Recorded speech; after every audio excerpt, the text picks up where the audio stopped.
வணக்கம் தொழில்களே. இன்றைக்கி நம்ம சேனலில் பாசிப்பயிரை வச்சு ஒரு கட்லெட் எப்படி பண்ணுறது அப்படிங்கிறதான் பார்க்க போகிறோம். பாசிப்பயிரில் ஏகப்பட்ட சத்துக்கள் அடங்கியிருக்கு. இது நம்ம குழந்தைங்களுக்கு ரொம்பவே கொடுப்போம். ஆனால் அவங்க பாசிப்பயிராக அவிச்சு கொடுத்தா கண்டிப்பாக சாப்பிட மாட்டாங்க. இந்த மாதிரி கட்லெட்டாக செஞ்சு கொடுக்கும்போது அவங்க ரொம்பவே விரும்பி சாப்பிடுவாங்க. இப்போ வாங்க இதை எப்படி பண்ணுறது அப்படிங்கிறத பார்க்கலாம். 200 கிராம் பாசிப்பயிரை நல்லா கழுவிட்டு ஒரு 3 மணி நேரத்துக்கு ஊற வச்சு எடுத்துக்கலாம். தண்ணியே இல்லாமல் சுத்தமாக நல்லா வடிகட்டி எடுத்து இதை மிக்சி ஜாரில் போட்டுக்கலாம். இது கூட கொஞ்சமாக மல்லி இலை, 2 மிளகாய், அதுக்கப்புறமா ஒரு துண்டு இஞ்சி, இது எல்லாத்தையும் சேர்த்து நல்ல கொரகொரப்பாக அரைச்சி எடுத்துக்கலாம். அரைச்சதை ஒரு பவுலில் போட்டுக்கலாம். அதுக்கப்புறமா 2 உருளைக்கிழங்கை நம்ம வேக வச்சு எடுத்து அதையும் சேர்த்துக்கலாம். பெரிய வெங்காயம் 1 எடுத்து அதையும் சின்னதாக கட் பண்ணி போட்டுக்கலாம்.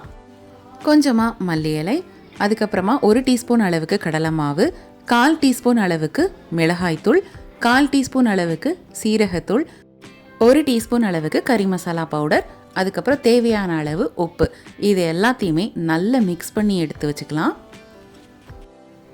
இப்போது இதில் கொஞ்சமாக மாவு எடுத்து நல்ல ரவுண்ட் ஷேப்பில் ஆக்கிட்டு தட்டையாக வச்சுக்கிட்டு பிரெட் க்ரம்ஸ் அல்லது ரவை அல்லது ரஸ்கை நல்லா பவுடர் ஆக்கிட்டு அதில் டிப் பண்ணி தனியாக எடுத்து வச்சுக்கோங்க.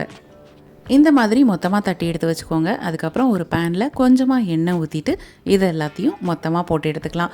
போட்டுட்டு ரொம்ப ஹை ஃப்ளேமில் வைக்காமல் மீடியம் ஃப்ளேம்லேயே வச்சு வேக விடணும். ஏன்னா ரொம்ப ஹை ஃப்ளேமில் வச்சிட்டோம் அப்படின்னா கரிஞ்சு போயிடும். கரெக்டாக ஒரு 4 நிமிஷத்துக்கு இதை வேக வச்சுட்டு அதுக்கப்புறமா திருப்பி போட்டதுக்கப்புறமா ஒரு 4 நிமிஷம் வேக வச்சு எடுத்துட்டிங்கன்னா சூப்பரான பாசிப்பயிறு கட்லெட் ரெடி. இதை சின்ன குழந்தைங்கள்லேருந்து பெரியவங்க வரைக்கும் எல்லாருமே ரொம்ப விரும்பி சாப்பிடுவாங்க. டேஸ்ட்டும் ரொம்ப நல்லாயிருக்கும். இதை காலையில் பிரேக்ஃபாஸ்ட்டாக கூட நம்ம எடுத்துக்கிட்டோம் அப்படின்னா நல்ல வயிறு ஃபுல்லாக இருக்கும். கண்டிப்பாக நீங்கள் இதை ட்ரை பண்ணி பாருங்கள். இதை கட்லெட்டாக இல்லாமல் இதை அப்படியே உருட்டி டீப் ஃப்ரையாக கூட பண்ணீங்க அப்படின்னா, வடை மாதிரி பண்ணீங்க அப்படின்னா குழந்தைங்களுக்கு ரொம்பவே பிடிக்கும். கண்டிப்பாக இந்த கட்லெட்டை நீங்கள் ட்ரை பண்ணி பார்த்துட்டு எப்படி இருக்குன்னு கமெண்ட் பாக்ஸில் கமெண்ட் பண்ணுங்கள். இதே மாதிரி நிறைய யூஸ்ஃபுல்லான வீடியோஸ் அண்ட் ரெசிபீஸ் உங்களுக்காக காத்துட்ருக்கு. அதெல்லாம் வேணும்னா நம்மளோட சேனலை மறக்காமல் சப்ஸ்கிரைப் பண்ணிக்கோங்க. மீண்டும் ஒரு நல்ல வீடியோவோட நாங்கள் உங்களை சந்திக்கிறோம். நன்றி, வணக்கம். வீட்டில் இருந்தே எந்த முதலீடும் இல்லாமல் மிக எளிமையாக நம்ம கேஎம்எஸ் ஷாப்பிங்கோட ப்ராடக்ட்ஸ் ரீசேல் பண்ணுறது மூலமாக அழகாக சம்பாதிக்கலாங்க. ஒரு பொருள் வாங்கினாலும் ஹோல்சேல் ரேட்டில் கிடைக்கும். Free shipping all over India.